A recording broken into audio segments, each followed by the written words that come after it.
I'm your neighborhood news reporter, Adam Beam. After reporting on immigration and deportation, I noticed a lot of confusion online. Confusion about just how difficult it is to become a U.S. citizen. So I decided to take a look at the process for myself. When it comes to immigration, the only way to become a U.S. citizen is by birthright citizenship or naturalization. Let's start with what's required. According to USA.gov, for someone to be eligible for U.S. citizenship through naturalization, they must be 18 years of age, able to read, write, and speak basic English, and be of good moral character. All of this is reviewed over the past 5 years prior to applying. But that's only the beginning, because part of the naturalization process is being a permanent resident of the United States for at least 5 years before becoming a U.S. citizen. Now, you can do this through sponsorships by another U.S. citizen or by employment like a work visa. However, some legal experts say current immigration crackdowns make this guarantee uncertain. A lot of people think you can just jump into being a citizen, and so usually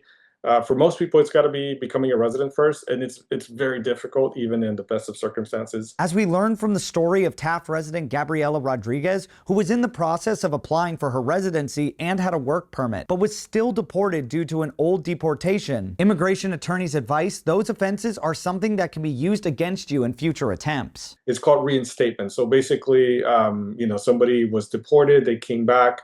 If ICE or CBP detains them, they're just going to use that same order to deport the person. So once you've made it through the next 5 years, what's next? You'll fill out one of these N-400 forms, and how long that form takes to process will depend on your city and state. After that, though, you still have a little bit left to go. Do you know how long the term of a U.S. Senator is? Can you name 2 cabinet-level positions? Those are some of the 128 questions that make up the naturalization test, and that comes along with an English test as well. If you pass, in a matter of time, you'll take an oath of allegiance, and you'll officially be a U.S. citizen. Now let's circle back to birthright citizenship one more time. As of Monday, October 27th, the future of birthright citizenship remains uncertain. Texas is among the 24 states joining the Trump administration's push to end it altogether, but that decision will ultimately be decided by the Supreme Court. Trying to condense a process like immigration into one news story is easier said than done. For a detailed look at all this information and more, you can find it online at KRISTV.com. For KRIS 6 News,